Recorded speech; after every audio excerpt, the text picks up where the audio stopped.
প্ৰথমেতো অসমৰ মাননীয় মুখ্যমন্ত্ৰী ডক্টৰ হিমন্ত বিশ্ব শৰ্মা ডাঙৰীয়াক অশেষ কৃতজ্ঞতা জ্ঞাপন কৰিছোঁ। এই মুহূৰ্তত মোক ভগৱানকো ঈশ্বৰকো ধন্যবাদ জনাব মন গৈছে, কিয়নো আজি এই আনন্দৰ বাৰ্তা আমি যি আনন্দৰ এটা দৃশ্য দেখা পাইছোঁ।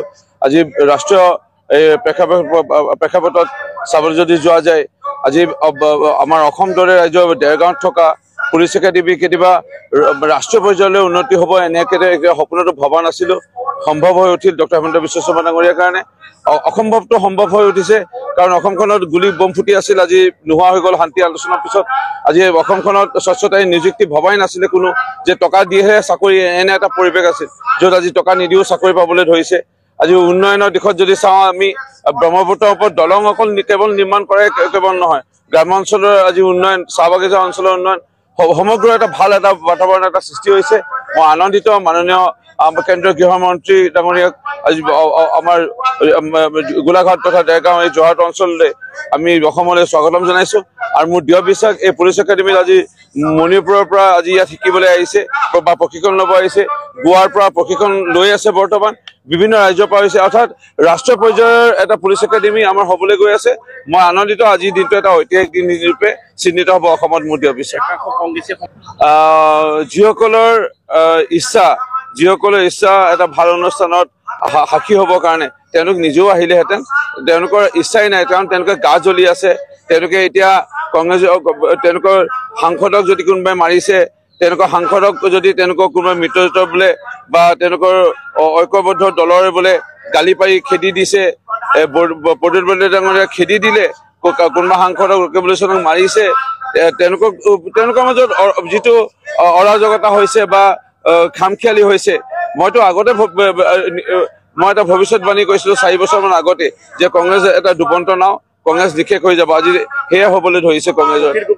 অখিল গগৈৰ কথা বেছিকৈ একো ক'বলৈ মন নাই, আৰু অসমৰ ৰাইজে প্ৰত্যক্ষ কৰিছে যে তেওঁ কেনেধৰণৰ কোন হয়। ঝুমৰ বিনোদিনীত 8,500 ওচৰা-ওচৰি ঢুলীয়া নাচনী তাত অংশগ্ৰহণ কৰিছিল।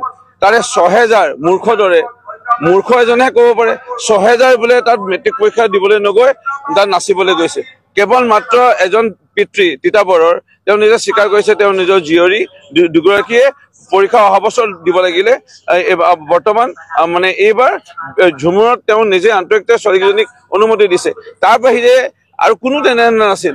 আৰু প্ৰত্যেক পৰীক্ষাত 300 বা 400 বিভিন্ন কাৰণবশতঃ এবচেণ্ট থাকে বা অনুপস্থিত থাকে।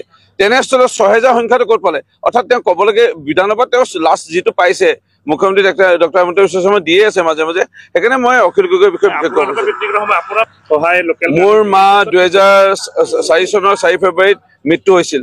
মোৰ মাৰ আজি পৰ্যন্ত কেইদিনমান আগলৈকে 21 বছৰ হৈ গ'ল, এদিনো মোৰ মাৰ সমাধিত আহি পেলাই ধূপ এটা নজ্বলালে, চাকি এগছ নজ্বলালে, ফুল এচোপাও নিদিলে, এষাৰ মাত দিবলৈ নাহিলে। সেই অখিল গগৈ, মোৰ মা আছিলে লোকেল গাৰ্জেন কটন কলেজত পঢ়ি থাকোঁতে, তেতিয়া মোৰ মাতৃ বিধায়িকা আছিল। সেইকাৰণে এই মুহূৰ্তত মই বিশেষ আৰু অখিল গগৈৰ বিষয়ে ক'ব বিচৰা নাই। অখিল গগৈ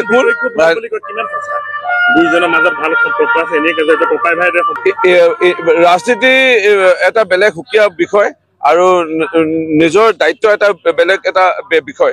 তেওঁৰ দায়িত্ব আছিল, মই জনাত মোৰ মাতৃ লোকেল গাৰ্জেন মানে অভিভাৱক ৰূপে মৃত্যু হওঁতে এবাৰ খবৰ ল'বলৈ, এদিনো নাহিল, আজি পৰ্যন্ত 21 বছৰ নাহিল।